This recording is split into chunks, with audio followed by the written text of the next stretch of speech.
Hello बच्चों, let's read the question first. Ribosome act as a catalyst in the formation of ribosome. किसके formation में catalyst की तरह act करता है ये हमें बताना है.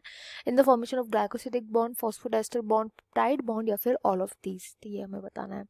बहुत ही important question है. यहाँ पर हम की concept study करेंगे, वो ribosome की भी study करेंगे साथ ही साथ ट्रांसलेशन. तो देखो, राइबोसोम का अगर आपने सेल चैप्टर ढंग से पढ़ा हो तो राइबोसोम का मेन फंक्शन क्या होता है, इसको बनाने होते हैं प्रोटीन्स.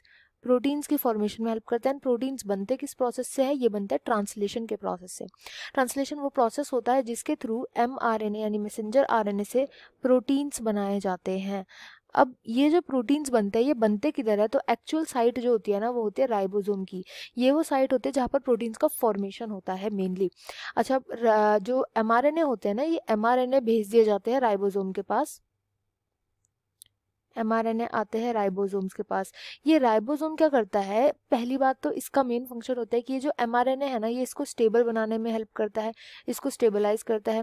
राइबोसोम की दो यूनिट होती है, लार्ज यूनिट, स्मॉल यूनिट. ये ऑल्सो हेल्प करते हैं tRNA को राइट पोजिशन पे प्लेस करने के लिए. tRNA जो होता है ना ये इंपॉर्टेंट होता है क्योंकि ये अमीनो एसिड उठा करके लेकर के आता है, एंड इन अमीनो एसिड्स की वजह से ही क्या बनता है, प्रोटीन्स बनते हैं. अच्छा, अब ट्रांसलेशन के प्रोसेस में होता है क्या एक्चुअली कि जो tRNA लेकर के आता है अमीनो एसिड, फॉर एग्जांपल ये अमीनो एसिड है और ये दूसरा अमीनो एसिड है, तो इन अमीनो एसिड के बीच में जब तक कोई बॉन्ड नहीं बनेगा हमारे पास प्रोटीन ही नहीं आएगा, क्योंकि इन्हीं के बॉन्ड से तो बनता है, कई सारे अमीनो एसिड से मिलकर के बनता है प्रोटीन. अच्छा, अब इन दोनों अमीनो एसिड के बीच में जो बॉन्ड बनता है इसी को हम बोलते हैं पेप्टाइड बॉन्ड. पेप्टाइड बॉन्ड बोला जाता है इसको.